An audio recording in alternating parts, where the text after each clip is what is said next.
Nos encontramos en un nuevo programa del Club de los Poetas Muertos y hoy tenemos a una excelente persona y extraordinario profesional como es Nuria Monpín Bustos.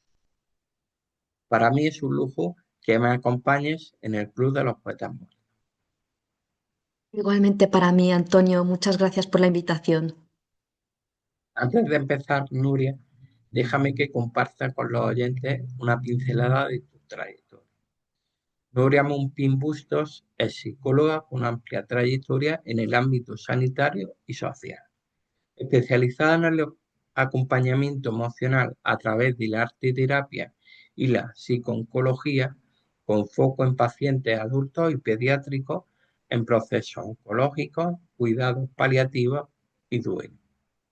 Experta en intervención terapéutica intermedial, docencia e investigación clínica. Tenemos que decir en cuanto a su formación académica que tiene el grado en psicología por la Universidad Oberta de Cataluña, UOC, diplomada en terapia ocupacional, Universidad Autónoma de Barcelona, UAB, máster en psico-oncología, Universidad de Barcelona, UB, máster especialista en arteterapia intermedial y ADPA Europa, Graduate School, Suiza, posgrado en expresión, comunicación y lenguajes en la práctica educativa, hubo como experiencia destacada, tenemos que decir, el Hospital Universitario Vall d'Hebron, psicóloga y arteterapeuta en la atención en la unidad de psico-oncología de adultos y paliativos pediátricos, acompañamiento emocional y sesiones de autocuidado para profesionales sanitarios, desde enero de 2024 hasta la actualidad. Hospital de Santa Creu, San Pau, psicooncóloga y arteterapéutica, intervención en la unidad de pediatría y cuidados paliativos pediátricos, septiembre de 2021 hasta la actualidad, Fundación Oncolilla, psicooncóloga, acompañamiento en procesos oncológicos avanzados, final de vida y duelo para pacientes y familias, desde octubre de 2022 hasta abril de 2024, Hospital San Joan de Déu, arteterapeuta en oncología infantil, atención integral a niños y adolescentes hospitalizados durante casi una década, desde 2010 a 2019. Y ahora hablando relación con docencia e investigación, es docente en el máster de terapias creativas y SEP y en el máster de atención emocional al niño hospitalizado, U San Joan de Déu, y coordinadora de investigación donde lidera actualmente estudios sobre la efectividad de la arteterapia en oncología pediátrica y viabilidad de terapia cognitiva, basada en Mindfulness, ECBM, en Valledrón. Es autora del libro Arteterapia clínica, el uso terapéutico de las artes expresivas y creativas, 2022. Y, entre otras formación complementaria, es psicoterapia integrativa, eneatipos, psicoanálisis, terapia gestal y comunicación para mujeres profesionales. Quiero decirte, Nuria, que para el Club de los Poetas Muertos y para mí es un verdadero placer el estar hoy contigo entrevistándote, porque me parece que haces una grandísima labor y sobre todo porque es un tema muy importante el que vamos a tratar y, y bueno, un verdadero placer hablar contigo sobre esto.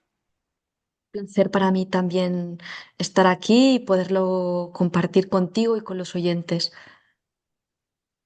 Para empezar esta entrevista, me gustaría preguntarte cómo te definirías tú a nivel personal. Vale, pues mira, yo diría que soy una persona altruista, también soy una persona altamente sensible y que me gusta materializar mis ideales, ¿no? Mis ideales siempre basada en la ética y la prosocialidad. ¿Qué piensas cada vez que te recuerdan el currículum tan completo que tienes? Bueno, cada una de las formaciones que he realizado ha dado respuesta a una búsqueda personal, ¿no? Entonces, cada una tiene su sentido y su razón de ser en mi vida, ¿no? Por ejemplo, terapia ocupacional la estudié como para adquirir herramientas para acompañar a las personas que tenían discapacidad o algún tipo de hándicap, que era como mi vocación, ¿no? Desde siempre. La de arteterapia unía mi vocación por la ayuda a los demás con mi pasión por el arte, porque yo era bailarina.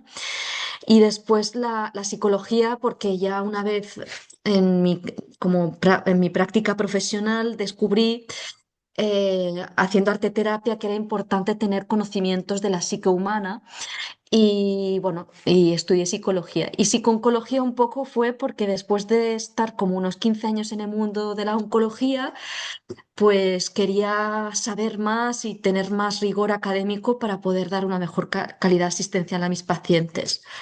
Mm. ¿Qué te llevó a estudiar la carrera de psicología? Sí, pues bueno, claro, yo venía de la terapia ocupacional y cuando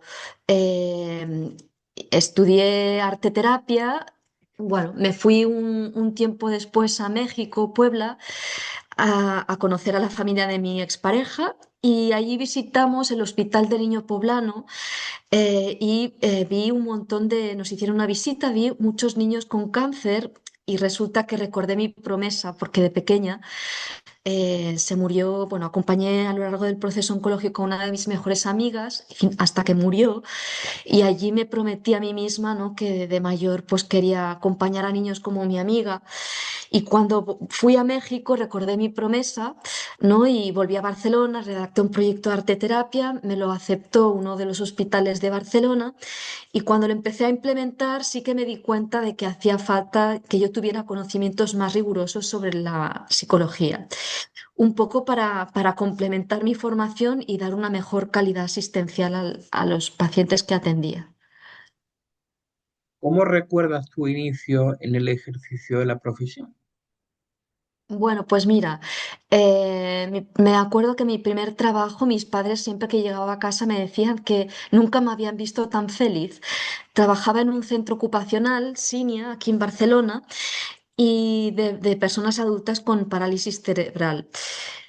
Y bueno, la cuestión es que el ambiente que había entre los educadores era tan como de compañerismo, tan auténtico, tan puro, ¿no? De ayuda a los demás, que bueno, y había un nivel vibratorio muy elevado y los chavales esto lo recibían, ¿no? Y entonces para mí no era un trabajo, era pasármelo bien ayudando, ¿no? Y bueno, luego estuve en un complejo de salud mental donde yo hacía talleres de terapia ocupacional para personas con enfermedades en la salud mental. Luego, en fines de semana alternativos, estaba en una residencia también de personas con afección en la salud mental. Y bueno, eso también fue una época interesante, ¿no? Porque, bueno, estar tú sola en una residencia con 30 personas a tu cargo, pues bueno, pues te madura mucho.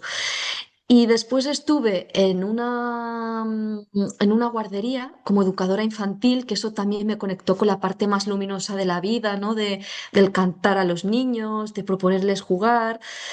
Y después ya volví otra vez a las trincheras y estuve en un CRAE, en un centro residencial de atención educativa, donde había menores tutelados por la Generalitat y bueno, me acuerdo que eran muy rebeldes y me lo pasaba muy bien con ellos, con la parte rebelde de los adolescentes. Y ya antes de ir al hospital, trabajé en un centro abierto con menores de la mina eh, que es un barrio de Barcelona como muy, dicen, peligroso, ¿no? Porque hay mucha inmigración y mucho, bueno, bueno, en fin, y la cuestión es que también me lo pasé muy bien allí con los chavales y, o sea, digamos que siempre me ha gustado estar en primera línea y con casuísticas difíciles, ¿no? Y nada, y luego, pues esto, lo del Hospital San Juan de Dios de Barcelona, que estuve 11 años, y ahí ya empezó empecé a especializarme en la arteterapia oncológica pediátrica. Y Nuria, para empezar, ¿en qué se diferencia el trabajo de una psicooncóloga en un hospital al de un psicólogo convencional? Ujú. Bueno, un psicólogo convencional puede tratar muchísimas cuestiones como trastornos del estado de ánimo, trastornos de ansiedad, trastornos de personalidad, también de la índole más psicótica y tal, pero bueno, un psicooncólogo en realidad está más especializado en la parte oncológica, como dice la palabra, por lo tanto lo que acompaña es el proceso de diagnóstico, o sea, todas las fases del proceso oncológico, el diagnóstico, los tratamientos en diferentes fases, incluida la de los ensayos clínicos que vienen a ser como la última opción a veces terapéutica. Después, cuando la persona entra ya en un cáncer avanzado y en final de vida. No solo eso, sino que también acompañamos a las personas, a los familiares de estas personas que pierden a un ser querido y que están en duelo. Y esto lo podemos hacer no solo en lo que es consultas externas, sino en planta. También vamos a planta porque cuando la persona está ingresada, que está en un momento agudo más intenso emocionalmente y más vulnerable, también necesita atención psicológica. Entonces vamos a planta también por interconsulta. Y también muchas veces los psicooncólogos también nos encargamos de hacer talleres de autocuidado para los profesionales sanitarios como enfermeras, médicos, residentes, ¿no? De medicina, que también están como empezando y también para evitar el burnout, ¿no? Pues hacemos talleres de autocuidado. Y bueno, y yo, por ejemplo, además de todo esto, en el Vall d'Hebron lo que hago es lidero proyectos de investigación asistencial como la investigación es como otro eje de la asistencia, ¿no? Que tiene como el objetivo de evaluar con evidencia científica el impacto de las intervenciones de un psicooncólogo, ¿no? Y bueno, y esto es un poco todo lo que puede hacer un psicooncólogo. Sí, sí. ¿Cuál es el mito más grande que existe sobre el cáncer y las emociones? Ujú. Sí, bueno, hay muchos mitos, tabús alrededor del cáncer. El primero es el de que cáncer es igual a muerte. Em, y esto es un tabú o un mito al cual muchas personas recientemente diagnosticadas se enfrentan y sufren el impacto porque piensan, ostras, me voy a morir. Pero realmente no es así porque ha habido mucha investigación científica, muchos avances y afortunadamente de muchos tipos de tumores el porcentaje de curación es muy elevado hoy en día y cada vez más con estos ensayos clínicos, nuevos fármacos que van apareciendo. Entonces, el primer tabú es este. Y el segundo es que en el que tengo muy clara cuál es mi posicionamiento, es que el cáncer, o sea, el cáncer y las emociones van por separado. O sea, no se puede separar, bajo mi punto de vista, la parte biológica, ¿no? de la enfermedad de la parte emocional o espiritual de una persona. Somos un conjunto de dimensiones y van de la mano. Entonces, si tratamos la parte médica, si acompañamos la parte emocional y la persona tiene una estabilidad emocional, puede gestionar el estrés, mejorar el ánimo y regular la ansiedad anticipatoria, ¿no? Pues realmente la eficacia de los tratamientos médicos será mayor porque el cuerpo acompañará las emociones. Entonces, no podemos separar una cosa de la otra y bueno, Y luego es verdad que a veces la sanación física no es posible en muchos casos, pero sí la sanación emocional y espiritual. Entonces, si una persona en ese momento del diagnóstico hace un trabajo de elaboración, pues de su sentido de vida, se va quedando en paz en las diferentes fases de su recorrido, podrá morir en paz, ¿no? O sea, que ahí está también el trabajo de un psicooncólogo. ¿Cómo se le explica a un niño pequeño que está enfermo sin romperle su mundo de fantasía? Ujú. Pues mira, cuando trabajaba en San Juan de Dios, el jefe pediatra oncólogo siempre nos decía que a sus pacientes, niños, les explicaba les era importante explicarles con nombres y apellidos el tipo de cáncer que tenían. ¿Por qué? Partía de la base que si un niño tiene la o sea, siempre información adaptada a la edad del niño, ¿no? Pero si el niño sabe exactamente qué le pasa, podrá entender, comprender, elaborar y gestionar mejor cada momento de su estada en el hospital. Entonces, bueno, yo creo que es muy importante que podamos explicar porque además los niños lo viven con mucha naturalidad, no tienen los inputs culturales ni los tabús que tenemos los adultos, entonces lo viven con mucha más naturalidad que nosotros, no tienen miedo a la muerte, o sea, es otra manera de vivir esta enfermedad. Entonces, cuanta más información, mejor podrán afrontar los tratamientos y lo que venga.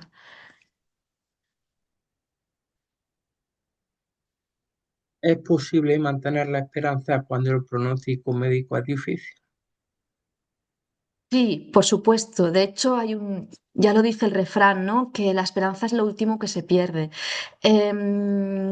Depende mucho de la persona, ¿no? Del estilo de afrontamiento que tenga la persona, que tiene que ver con su personalidad. Hay personas, pues, que su recurso de afrontamiento frente a cualquier adversidad y también a la enfermedad es el optimismo.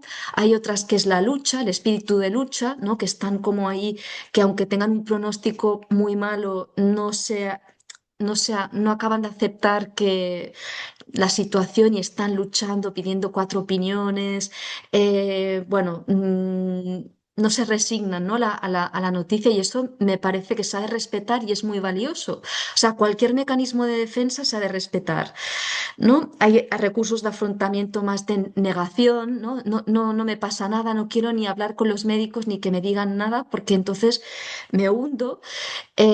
O aquellos, pues esto, que lo llevan todo muy bien.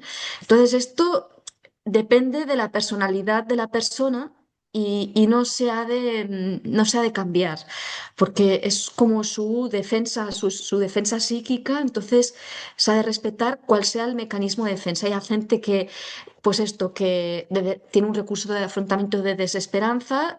Y cree que se va a morir, aunque tiene un buen diagnóstico. O sea, todo depende de cada persona y yo creo que si hay esperanza y además hay un buen pronóstico, hemos de mantener la esperanza. Y si hay un mal pronóstico, bueno, tener una esperanza realista, que se llama, pero bueno, o sea, desde el realismo de la situación porque realmente hay muchas veces que la ciencia todavía no conoce muchas cosas. Entonces, partimos de la base, ¿no? O parte de la base de estadísticas que se han dado anteriormente, pero claro, muchas cosas todavía no las conoce. Y entonces, bueno, hay veces que hace falta tomar con pinzas también lo que dice la ciencia, porque hay gente que se cura a pesar de tener un pronóstico terminal y la ciencia dice que esto es un milagro.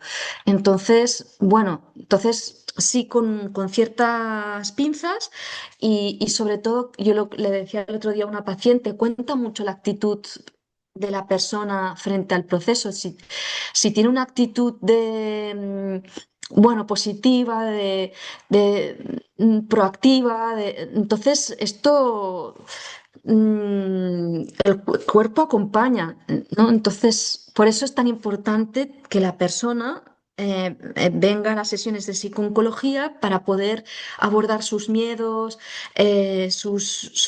¿no? sus fantasmas, los que se disparan, y tenerlos un poco controlados, que no seamos, no vayamos a expensas de nuestros miedos, sino como poderlos gestionar. ¿Cómo ayuda a los familiares a no olvidarse de ellos mismos mientras cuidan al paciente?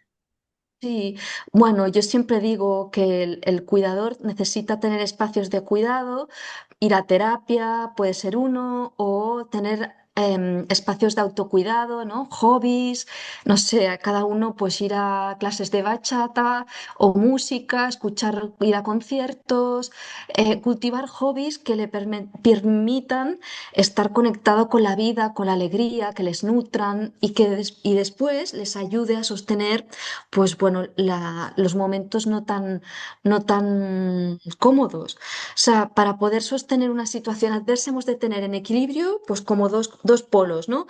El momento de conexión con la dificultad, la adversidad, y el momento no de evasión, pero de reconexión con la vida, con la alegría, con, con las ganas de vivir, ¿no? Porque si no se hace muy difícil sostener. Y Nuria, hemos hablado antes del impacto de la enfermedad. Ahora vamos a hablar de la arteterapia, que es la herramienta clínica.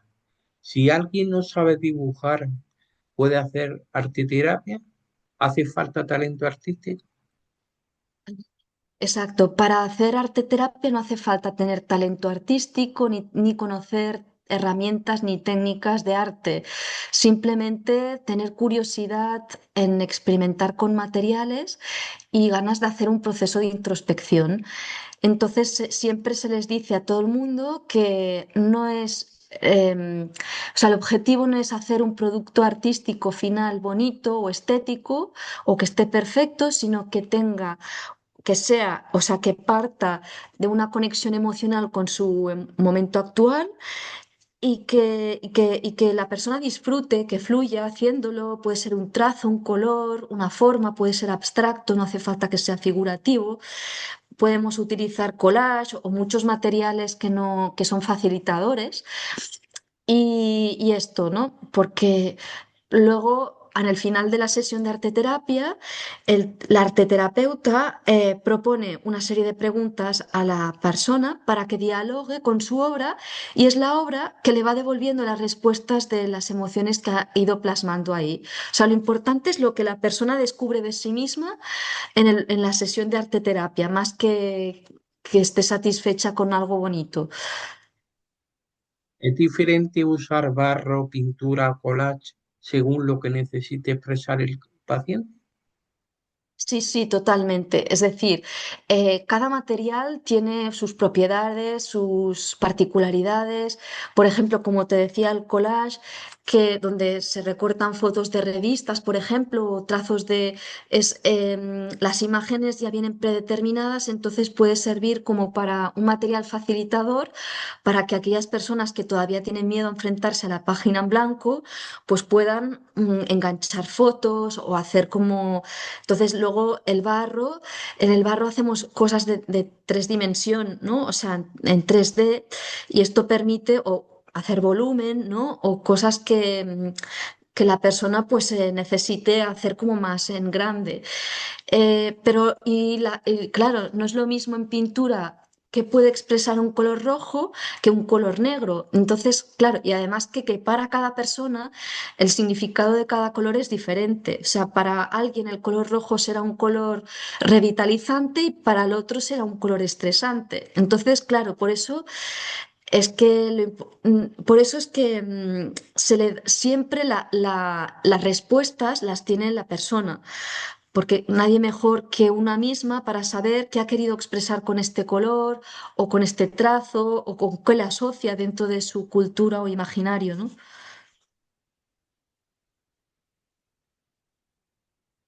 ¿Has visto casos donde un paciente ha dicho a través de una obra algo que llevaba años callando?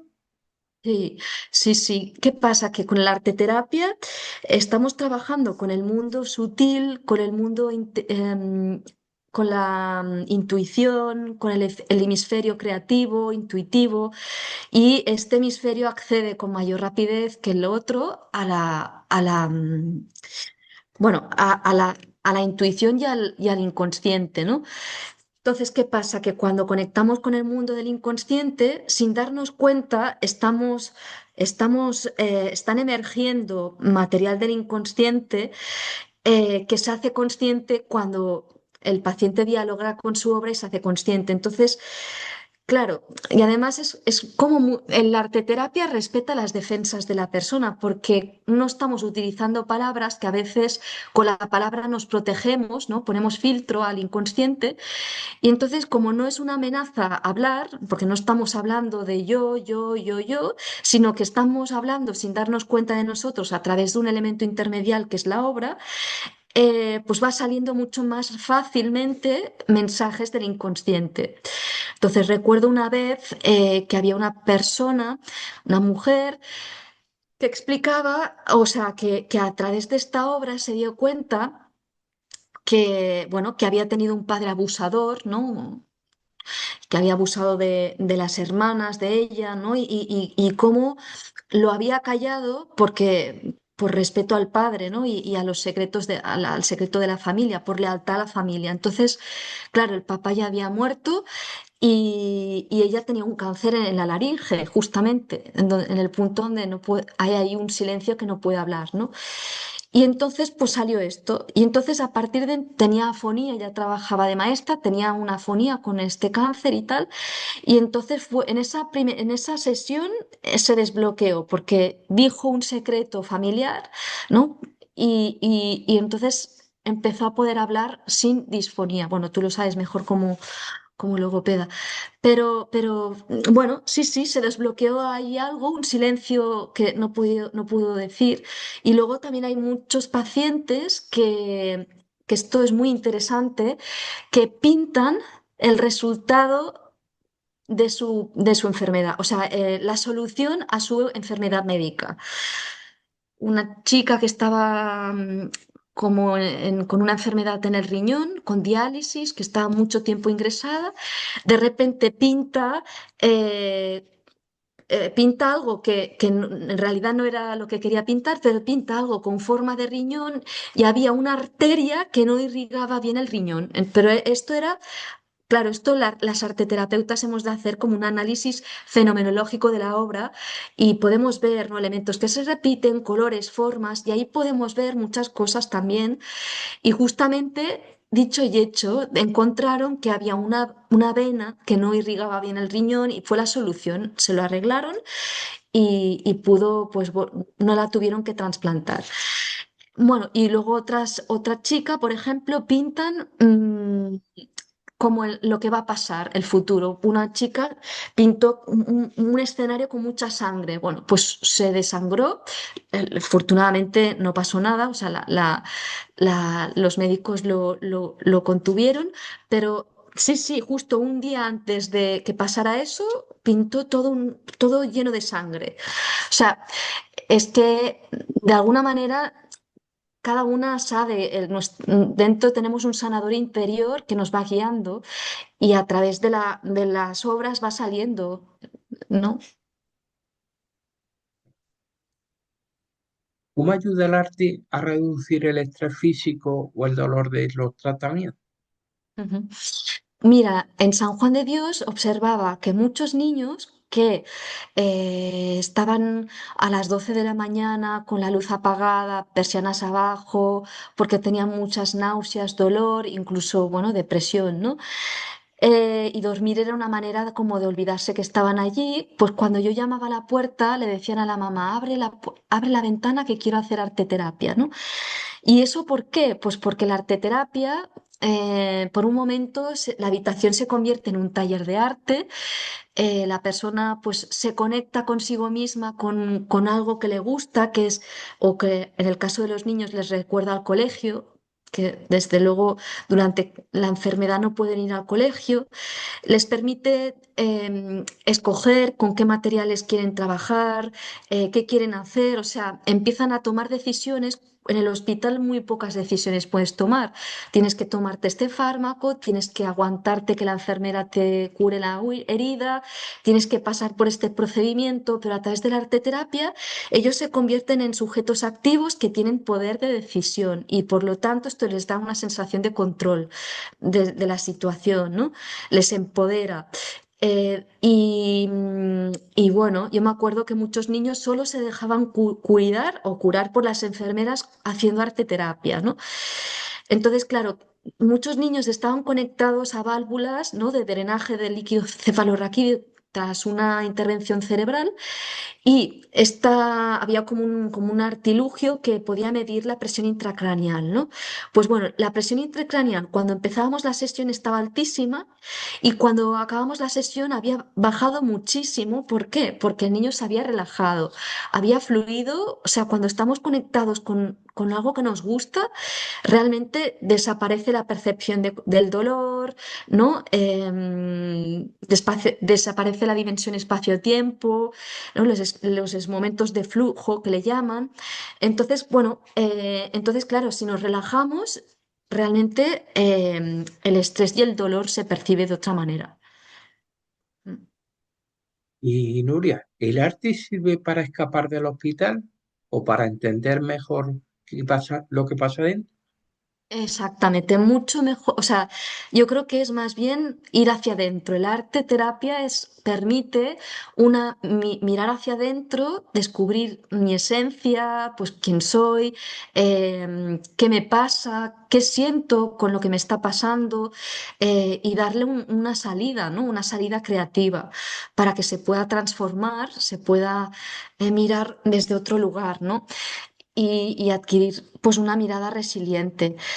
Sí, sin duda, el arte disminuye el nivel de estrés hospitalario. Me acuerdo niños que venían de otros países, ¿no? De Sudamérica, porque allí no tenían tratamiento. Pues aquí, claro, un país nuevo, pues personas nuevas. Claro, muchos niños desarrollaban un mutismo y poco a poco, con las sesiones de arte terapia, como tienen la capacidad de elegir, de tomar decisiones, de ser los protagonistas, poco a poco van cogiendo confianza en la arteterapeuta y esta confianza poco a poco se va generalizando con el resto de profesionales, ¿no? O sea que el arte también ayuda como a adaptarnos a la situación, ¿no? De hostil que ellos viven. Mm. Normalmente, Nuria, enfocamos la arteterapia hacia el paciente, pero tú realizas una labor muy específica desde Calian, acompañando a los profesionales sanitarios en hospitales como en San Joan o recientemente en la FE de Valencia. ¿Por qué crees que es tan vital usar el arte para cuidar al que cuida? ¿Y cómo ayuda esta herramienta a los equipos médicos a procesar su carga emocional? Sí, o sea, claro, mira, fíjate, yo en la pandemia tomé mucha más conciencia de la importancia de humanizar la sanidad y de cuidar a los profesionales sanitarios y desde Calian pensamos que por estatutos, uno de los colectivos con los que teníamos que atender eran los profesionales sanitarios, porque están expuestos, pues esto, a muchas pérdidas de pacientes, a mucho sufrimiento de los pacientes, de los familiares, un día detrás de otro. Claro, esto necesita un tiempo o tiempos o espacios para poder atender, ¿no? Lo que está pasando, ¿no? Entonces, en las sesiones que dinamizo en estos hospitales, a través de la arteterapia, como que les digo, ¿no? Como intentar como introducirles en un modelo revolucionario que es el que no por implicarnos como profesionales nos vamos a quemar, al contrario, si yo me implico como profesional en los pacientes, en el sufrimiento y tengo espacios para poderlo gestionar, hablar, compartir con el resto de mis compañeros, generar equipo, ¿no? y estoy conectada o conectado con lo que me pasa, porque claro, puede ser que pasen cosas, pero mi estrés hace que yo no lo atienda y vaya para afuera. No, la respuesta es ir hacia adentro, mirar qué me ha pasado con esto que ha pasado. Qué emoción me ha surgido, la pueda atender, le doy un lugar, la puedo dibujar, la puedo... Y de esta manera es la única manera que yo la pueda gestionar, elaborar y transformar. Si no le doy un lugar y yo no soy consciente de esta emoción, se va a ir enquistando una emoción encima de la otra hasta que al final voy a somatizar con insomnio, con ansiedad, hasta el final que el profesional tiene burnout y tiene que coger una baja. Entonces, el modelo revolucionario es, si yo estoy consciente de mis emociones, podré dar una atención mucho más implicada al paciente y a las familias y le vamos a caminar juntos hacia la curación del paciente, ¿no?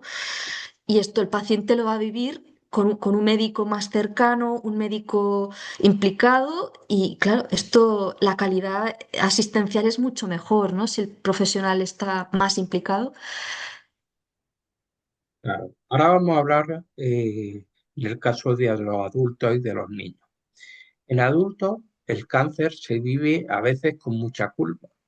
¿Cómo ayuda el arte a liberar esa carga? Ujú. Sí, claro, evidentemente, mucha culpa por estar enfermo, por ser a muchos dicen, soy una carga para mis familiares, no quiero ser una carga, ya no soy el que era, me tienen que ayudar en todo para poder hacer cosas, ¿no? Entonces, claro, eso se vive con mucha culpa.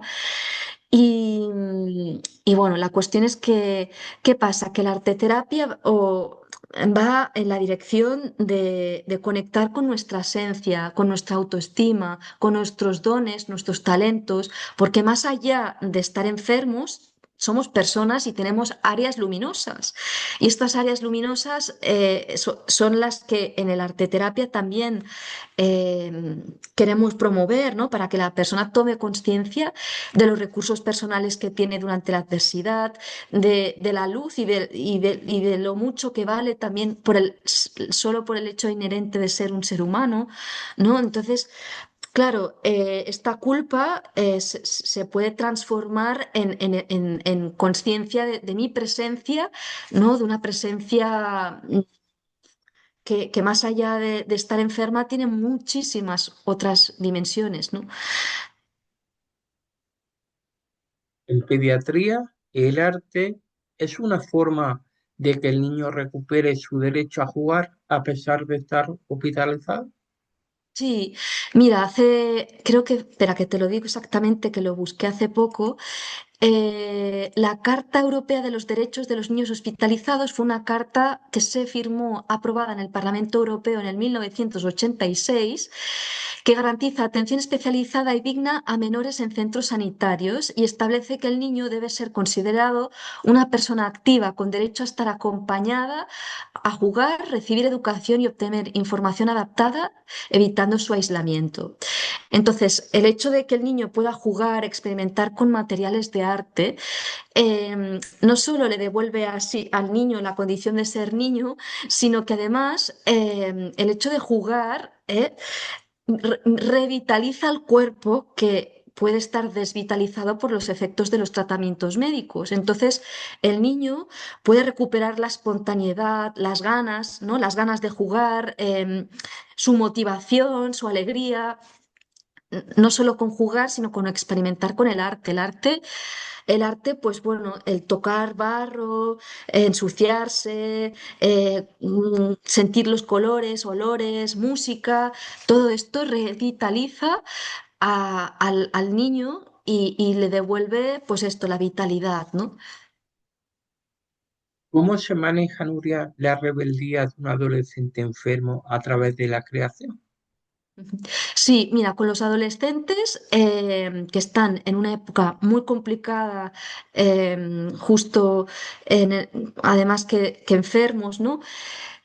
Siempre con arte terapia utilizamos arte protesta, el graffiti, el storyboard, el cómic, la música rap para que construyan una letra y le pongan una letra rebelde donde se permiten palabrotas y donde se permite que la persona pueda sacar su enfado. Y además muchas veces como hay pacientes que comparten habitación con otro adolescente, pues claro, esto hacerlo juntos une mucho porque nadie mejor para comprenderse que entre ellos, ¿no? Entonces, claro, cuando unen fuerzas para reivindicar la injusticia del momento que están viviendo, pues esto, además de que hace que se vinculen mucho más estrechamente, que no se aíslen y que estén juntos ante esto, pues hace que puedan drenar, exteriorizar y sacar afuera la rabia y el enfado, que si no se queda adentro y repito, podemos somatizar. Si no expresamos una emoción, la emoción no queda sanada, ¿no? Emoción expresada, emoción sanada. Entonces, poder sacar afuera este enfado a través del arte, ¿no? Del graffiti y bueno, la verdad que se lo pasan muy bien ahí protestando. Ahora vamos a hablar de cuidados paliativos y el duelo. Mucha gente tiene miedo a la palabra paliativo. ¿Cómo ayuda la arteterapia a perderle el miedo a esa etapa? Ujú. Bueno, aclarar que los paliativos, las unidades de cuidados paliativos se llaman también unidades de atención a la cronicidad. ¿Qué significa eso? Que paliativos no es solo que intervienen en el final de vida, sino que intervienen cuando hay una enfermedad crónica, por ejemplo, una diálisis o una enfermedad de injerto contra el huésped, AIDS, que es cuando hay una persona que ha sido trasplantada de la médula ósea en un proceso oncológico, pero claro, a veces hay una enfermedad de rechazo de las células del donante y esto genera como unas secuelas en la piel o como unos efectos secundarios que no es que la persona esté en final de vida, pero que se han de atender. Entonces, como aclarar que paliativos no es como otro mito, que paliativos es final de vida y no es así siempre.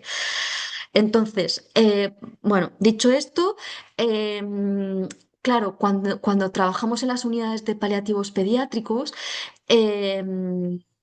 bueno, trabajamos con lo que hay, ¿no? Con lo que hay, con, con la dificultad. Trabajamos en el formato sistémico familiar, es decir, atención centrada en el paciente, pero además intervienen papás y hermanos un poco pues para trabajar con todo el sistema, que el sistema es el principal apoyo para el paciente y entonces ahí podemos pues bueno trabajar dinámicas que hay entre ellos, ¿no? Entre el papá y el niño o los hermanos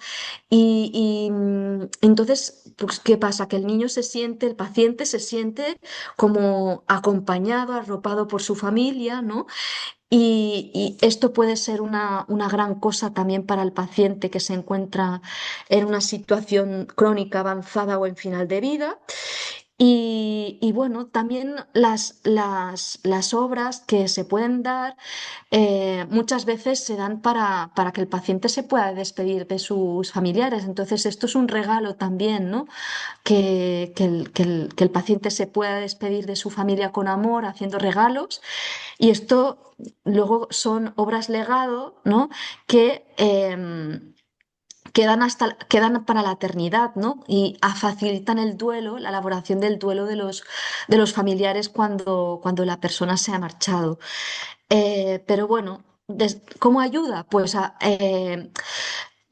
como que trabajamos con lo que hay, pues aceptar lo que hay, no poner un parche y negar lo que hay, sino poder trabajar con el dolor o las emociones que hay en ese momento y que necesitan ser atendidas. Nuria, ¿qué es un legado de vida? ¿Cómo ayudáis a los pacientes a dejar algo creado por ellos para sus seres queridos? Mm. Sí, sí, sí, pues como te decía, muchas veces ya los propios pacientes hacen esta petición, ¿no? Quiero hacer un regalo en la próxima sesión con el arte para mi padre, mi madre y mis hermanos. Hay otros muchos que no lo piden, pero que de alguna manera ya va saliendo, ¿no? Porque las personas cuando estamos en final de vida lo sabemos, aunque se nos quiera ocultar, ¿no? Hay muchos papás, "Ay, no le digamos, no le digamos", pero los niños lo saben antes que ellos. Entonces, la persona ya lo sabe, entonces ya va haciendo producciones como muy conectadas con su final, y va haciendo como despedidas, regalo, ¿no? Y esto facilita estas obras, muchas familias las tienen expuestas en un lugar de la casa durante años y años, que ya ha marchado el familiar y les ayuda a tener presente al familiar, a recordarlo, ¿no? Y a traerlo, ¿no? En el momento presente. En el duelo, el arte ayuda a soltar o a mantener vivo el recuerdo de forma sana. Ujú. Sí, mira, acompañamos en Calian también a parejas que han tenido una pérdida gestacional, ¿no? Que es justo una pérdida ¿no? De un bebé, que es, o sea, el momento del nacimiento que se une con el momento de la muerte. Entonces, durante el acompañamiento, pues acompaña a poder drenar el dolor, a poder drenar, pues bueno, la pérdida, el dolor y el sufrimiento que genera la ausencia de este ser querido, ¿no? Entonces, no se trata de soltar, porque a veces no podemos soltar, o sea, es poco natural soltar cuando realmente, o sea, no lo puedes aceptar, ¿no? Entonces, claro, en el duelo, según Elizabeth Kubler-Ross, que era una psiquiatra suiza del siglo pasado, que se encargó toda su vida profesional, acompañó personas al final de vida y fue viendo que había en común todas las personas familiares que se quedaban tenían en común que atravesaban unas fases del duelo, que ahora estas fases del duelo son las que utilizamos en la psicología. Las fases del duelo hay una primera fase que es la de impacto, la de incredulidad, de esto no me puede estar pasando a mí. Después viene una fase de mucho enfado de putear a la vida, de qué mierda esto que pasa en la vida, no sé, putear a Dios. Después una fase de mucha tristeza, que es la que hay debajo del enfado, donde pues podemos caer en un episodio más depresivo y poco a poco la persona con el tiempo, porque esto puede ser que un duelo estés 5 años para hacer un duelo, o sea, es que no hay un manual de decir, mira, el duelo de 6 meses, que no, cada persona lo lleva a su tiempo. Con el tiempo, la persona como va negociando, bueno, a ver, la vida me ha quitado esto, pero ahora me está dando todas estas cosas, o sea, la pérdida siempre va a estar. Lo que pasa es que como que la vida va avanzando, van a aparecer personas nuevas, proyectos nuevos. Para procesar el duelo, a lo mejor yo gesto un proyecto, ¿no? Gesto algo y le puedo dar la vuelta, no le puedo dar la vuelta. Y poco a poco la persona va aceptando la pérdida hasta que llega un punto que la vive, o sea, recuerda a la persona no con la melancolía y la tristeza, sino con la paz y el amor de sentir que ha podido tener la suerte de compartir la vida con esa persona o ese ser, ¿no? Entonces, bueno, ya digo que cada persona sigue pero claro, cuando la persona está en duelo, hemos de atender las emociones de la fase en la que esté, ¿no? Y eso permite que vaya limpiando o sea, sacando de su interior la tristeza, el enfado, la negación, el shock, porque además el duelo es biológico, o sea, cuando tú estás triste porque ha muerto alguien querido, es que tu cuerpo, o sea, es biológico. Es, o sea, la gente que ha perdido un ser querido lo sabe. Estás como si te hubiera pasado un camión por encima, ¿no?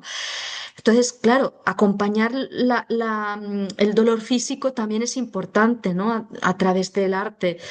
Entonces, damos un lugar a lo que la persona está en ese momento para que para que pueda elaborarlo, para que pueda ir pasando de una fase a otra y llegue a un punto que pueda recordar a la persona desde otro lugar, desde otra emoción, ¿no? ¿Cómo se trabaja el duelo con los hermanos de los niños enfermos, los grandes olvidados? Sí, son los grandes olvidados. Pues mira, nosotros en Calian, después cuando ha habido una pérdida de un paciente, tenemos algunas sesiones de duelo con los papás y los hermanos. Y también hacemos un trabajo como de recordar al ser querido, también, pues esto, lo que te he dicho, de en qué momento, qué emociones aparecen en el hermano. Puede también haber mucho enfado porque durante mucho tiempo no ha sido visto este hermano. Y toda la atención recaía en el paciente y él se ha sentido invisible. Esto también es legítimo y también se ha de tratar, ¿no? Y abordar. O sea, y no está, puede sentir mucha culpa también por sentir esto, ¿no?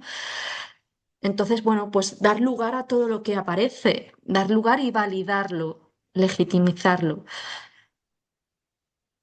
Vamos a hablar ahora de experiencia y de vocación. Para conocerte mejor, sabemos que tienes dos áreas de acción muy claras. Tu labor como psicooncóloga por cuenta ajena en el Hospital Valedrón y tu labor dentro de la asociación Calian. ¿Cómo se complementan para ti estas dos facetas, la hospitalaria y la asociativa? Ujú. Sí, bueno, como psicooncóloga en el Vall d'Hebron, bueno, estoy muy contenta porque puedo acompañar a gente en momentos de mucha vulnerabilidad, ¿no? Y que yo ahí siento que puedo hacer un buen trabajo, ¿no? Porque no sé cómo me fluye muy bien, ¿no? El, el- el poder ayudar en momentos de mucha agudeza emocional y allí pues hago también proyectos de investigación. Que también es bonito, ¿no? Aprender cómo a investigar y cómo ver, ¿no? El objetivo de estas investigaciones es cómo ver la eficacia de mi intervención, ¿no? Y se aprenden muchas cosas. Y por otro lado, Calian, que es la asociación sin ánimo de lucro que fundamos hace 5 años, bueno, es mi creación, es como un hijo, como una hija que desde hace 5 años pues la voy alimentando, la voy cuidando y ahora después de 5 años ya estamos en 7 hospitales, ¿no? Pues eso, estamos dando trabajo a otras psicólogas arteterapeutas, también a otras personas que hacen cursos de arte y autoconocimiento, ¿no? Talleres de teatro, de musicoterapia, de arteterapia, de voz, ¿no? De yoga, de espiritualidad, con el fin de conocerse. O sea, estoy muy contenta porque bueno, después de 5 años hemos llegado a ayudar ya a muchas personas, hemos generado un equipo de personas que cuidamos, pero que también nos sabemos cuidar entre nosotras, ¿no? Y, co- y entonces, bueno, con la ilusión de que siga creciendo en los años y poder llegar a más hospitales. Claro que sí. Sobre Calian, explica que soy un equipo que acompaña a diferentes colectivos. ¿Cuál fue la necesidad o el motor compartido que os impulsó a crear esta asociación? ¿Y qué es lo que define como grupo a la hora de abordar el cuidado humano? Ujú. Sí, sí. Bueno, como te decía, mi vocación viene ya desde la infancia, que acompañé a mi amiga, a mi mejor amiga a morir. Y claro, esto en San Juan de Dios, que estuve 11 años, pues pude hacer realidad mi sueño. Pero cuando vino la pandemia, tomé más conciencia de la importancia de humanizar la sanidad y entonces nos unimos un conjunto de personas para escalar este proyecto a otros hospitales de España y, por otro lado, para cuidar a los profesionales sanitarios, para atender a personas en vulnerabilidad, como mujeres en situación de violencia de género, personas de la tercera edad. Estamos ya colaborando con Cáritas también en este ámbito o con personas que han tenido una pérdida gestacional, con la Asociación Petit Sant Llum. Estamos en escuelas también con niños en edad escolar para fomentar el desarrollo de la inteligencia emocional a través del arte. que decirte, queremos como llegar a muchos lugares y bueno, lo que nos diferencia de otras entidades que es que todas las personas que ejecutamos la arte terapia somos además psicólogas. Bueno, y sobre todo cuando alguien forma parte de Calian, entra a formar parte de Calian, pues tiene que cumplir unos requisitos humanos también, ¿no? Un alto nivel de implicación en la comunidad, compromiso, bueno, una vocación de servicio bueno, pues esto de amor incondicional, ¿no? Al otro y que lo pueda transmitir, ¿no? Por eso.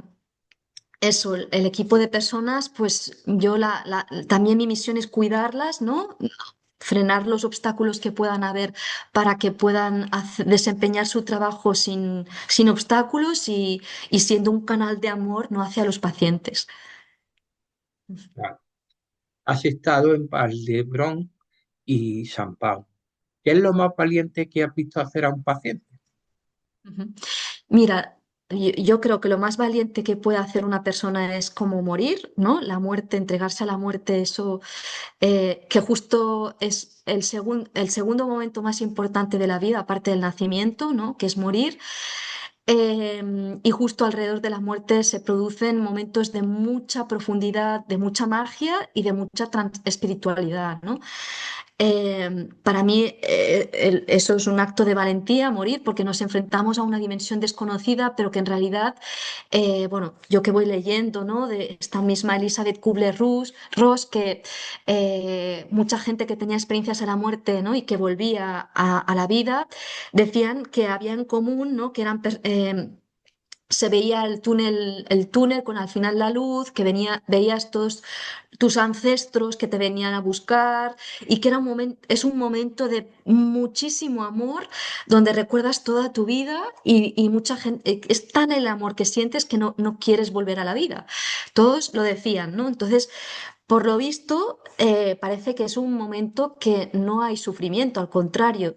Lo que pasa es que como es desconocido, pues a todo lo desconocido el ser humano le tiene miedo.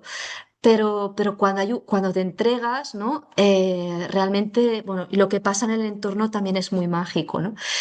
Bueno, por un lado, el hecho de morir, por el otro lado, un acto muy valiente que vi en una niña, tenía 12 años, la conocí hace 2 años, en la UCI del Hospital Vall d'Hebron de Barcelona. Y esta chica, por una sepsis generalizada, le tuvieron que amputar las manos y los pies y le hicieron una laringotomía. Bueno, porque no podía respirar, total, que no podía hablar, no podía tocar ni podía, o sea, pobre chica, o sea, muy mal. Total, que esta chica le pidió al psicólogo de unidad de cuidados paliativos que quería pintar. Y me dijo, mira, es que me ha dicho esto, a ver qué podemos hacer. Claro, yo no quería que la niña se frustrara, o sea, tenía que evitar bajo toda costa que se frustrara.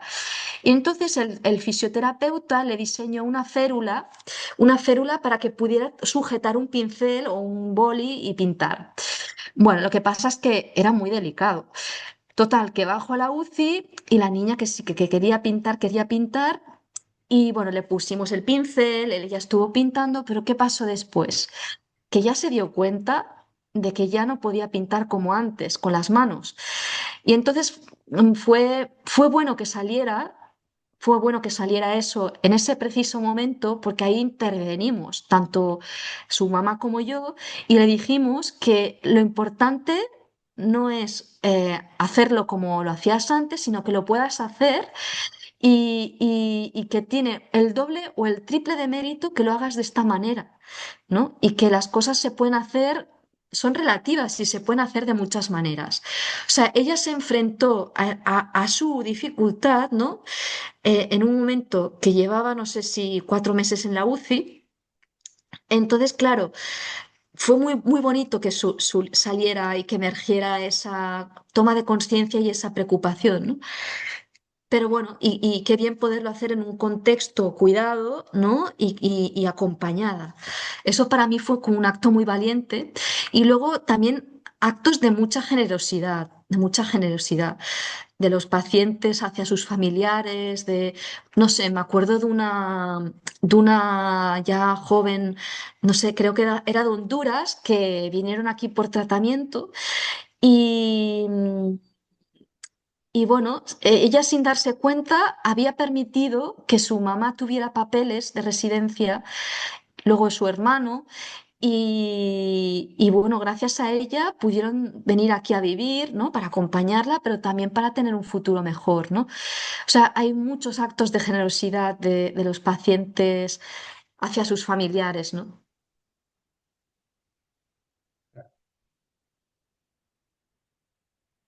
Después de ver tanto dolor y superación, ¿qué es para ti la felicidad hoy? Sí, bueno, lo tengo clarísimo. Para mí la felicidad es ir en la dirección de construir tus sueños, tus ideales, lo que has venido, tu propósito, lo que has venido a hacer a esta vida, sin hacer daño a nadie, o sea, sin que tu fin produzca un perjuicio a nadie. Y si este fin no es em, promueve el bienestar de otras personas, esta felicidad se multiplica.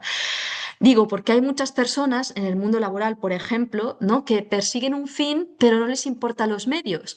No les importan los medios y pisan sin escrúpulos cabezas, ¿no? Y llegan a su objetivo, ¿vale? De tener poder, pero a costa de no tener ningún tipo de consideración por los sentimientos de las personas que va dejando abajo. Y claro, a lo mejor yo creo que estas personas, no sé si serán muy felices, pero desde luego que humanamente han fracasado. O sea, habrán llegado donde habrán querido, pero humanamente han fracasado. Entonces, yo no sé si estas personas después, a lo largo de los años, mirando atrás, pueden considerar que son felices. Te doy totalmente la razón. Si pudieras dar un solo consejo a alguien que ha recibido una mala noticia de salud hoy, ¿cuál sería? Sí, pues vivir el momento presente con la mayor intensidad y sobre todo aprovechar este momento presente para sanar cosas del pasado, para quedarte en paz, ¿no? con tu entorno, contigo mismo, darle un sentido a tu vida, incluso si la sanación física no es posible, darle un sentido a tu muerte, ¿no? O sea, cuando le damos un sentido a la adversidad, es que ya nos estamos haciendo fuertes y resilientes, le damos la vuelta, ¿no? Nuria, ¿qué te llevó a escribir el libro Arte Terapia Clínica, el uso terapéutico de las artes expresivas y creativas aplicadas a niños y adolescentes hospitalizados? Y mira, os lo enseño. Este es otro hijo mío, este es otro hijo mío que es bastante gordito. Este libro lo escribí también durante la pandemia porque resume todo lo que yo aprendí durante los 11 años en el Hospital San Juan de Dios y además hice muchísima investigación del estado actual de la arteterapia pediátrica hospitalaria en el mundo y hago muchas entrevistas a 50 arteterapeutas de diferentes hospitales pediátricos del mundo. Luego, la primera parte hay una revisión teórica de las pioneras de Estados Unidos de la arteterapia oncológica, Tracy Council, o bueno, hay muchísimas, o Edith Kramer, bueno, mucha introducción de